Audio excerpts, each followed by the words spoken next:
بسم اللہ الرحمن الرحیم۔ السلام علیکم۔ اپنے دن کی ابتدا 3 چیزوں سے کیجیے: کوشش، سچ، یقین۔ کوشش بہترین دن کے لیے، سچائی اپنے کام کے ساتھ، یقین اللہ کی ذات پر۔ خاموشی ہمیشہ رضامندی یا ناراضگی ہی نہیں ہوتی، کبھی کسی کا مطلب یہ بھی ہوتا ہے کہ ہم ناسمجھوں کے لیے وضاحت کی سخت نہیں رکھتے۔ اگر خوش رہنا چاہتے ہو تو دوسروں کی خوشی دیکھ کر حسد نہ کرو۔ کسی سے محبت کا بہترین طریقہ یہ ہے کہ اسے اپنی دعاؤں میں ہمیشہ یاد رکھا جائے۔ دھوکہ بہت وفادار ہوتا ہے، آپ جس مرضی کو دیں لوٹ کر آپ کے پاس ہی آتا ہے۔ ہر کسی کے لیے دعا کیا کرو، کیا پتہ کسی کی قسمت تمہاری دعا کا انتظار کر رہی ہو۔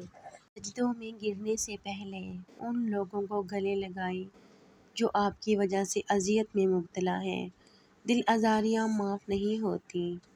سورہ بقرہ پڑھا کرو، کیونکہ اس کو پڑھتے رہنے میں برکت ہے اور نہ پڑھنے میں ثواب سے محروم رہ جانے پر حسرت ہے، اور جادوگر اس کا مقابلہ کرنے کی طاقت نہیں رکھتے۔ لڑائی جھگڑے کے بعد عورت کی خاموشی کا مطلب مرد اس کے دل سے اتر گیا ہے، اور مرد خوش ہوتا ہے کہ عورت دب گئی اور اس کی جیت ہو گئی، جبکہ یہ اس کی ہار ہے کیونکہ وہ عورت کو ہار گیا ہے۔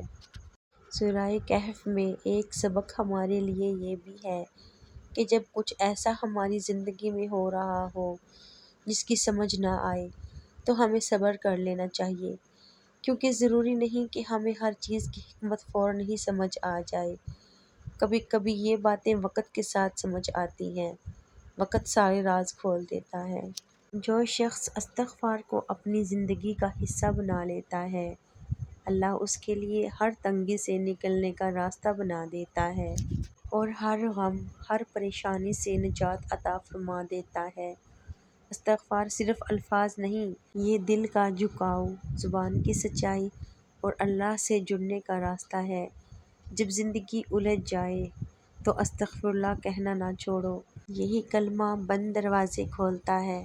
استغفر اللہ ربی من کل ذنب واتوب الیہ وکفی باللہ وکیلا۔ جو اپنا معاملہ اپنے اللہ تعالیٰ پر چھوڑ دیتے ہیں، اللہ تعالیٰ ان کو کبھی بے سہارا نہیں چھوڑتا۔ مشکلیں جتنی بڑھیں گی تم اللہ کے اتنے زیادہ قریب ہو جاؤ گے، اور جتنے اللہ کے قریب ہو جاؤ گے مشکلیں اتنی چھوٹی ہوتی جائیں گی۔ وہ تمہارے لیے غیب سے ایسے وسیلے بنائے گا کہ تم حیران رہ جاؤ گے۔ صاف دل کی 5 نشانیاں۔ نمبر 1، بہت جلد جذباتی ہوتا ہے۔ نمبر 2، اس کا غصہ تھوڑی دیر کے لیے ہوگا۔ نمبر 3، وہ ہر رشتہ دل سے بنائے گا۔ نمبر 4، وہ بہت حساس ہوگا۔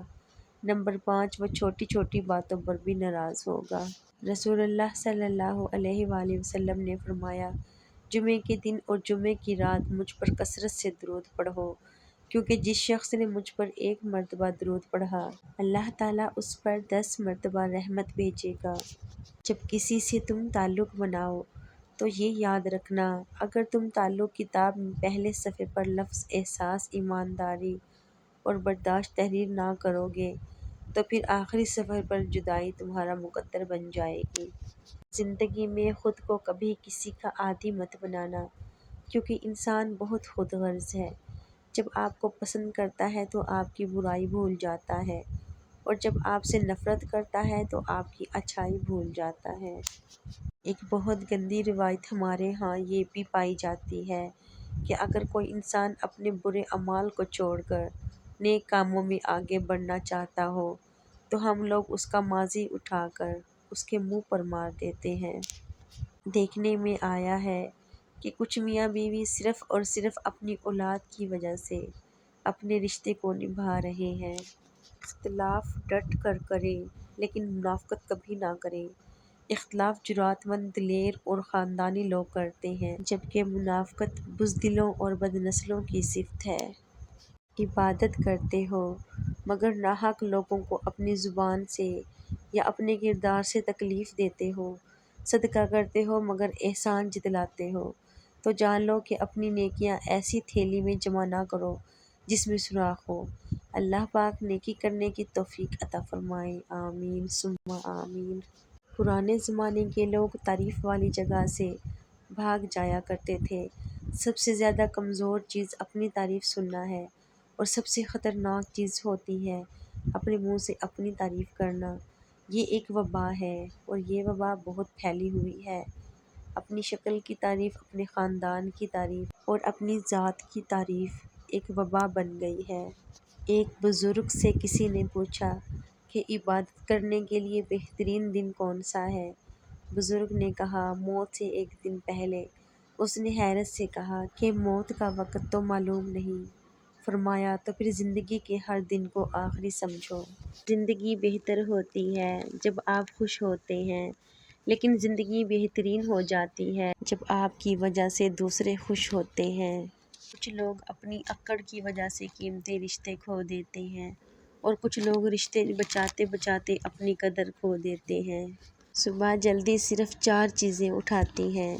نمبر 1 محبت، نمبر 2 ماں، نمبر 3 محنت، نمبر 4 اور مجبوریاں۔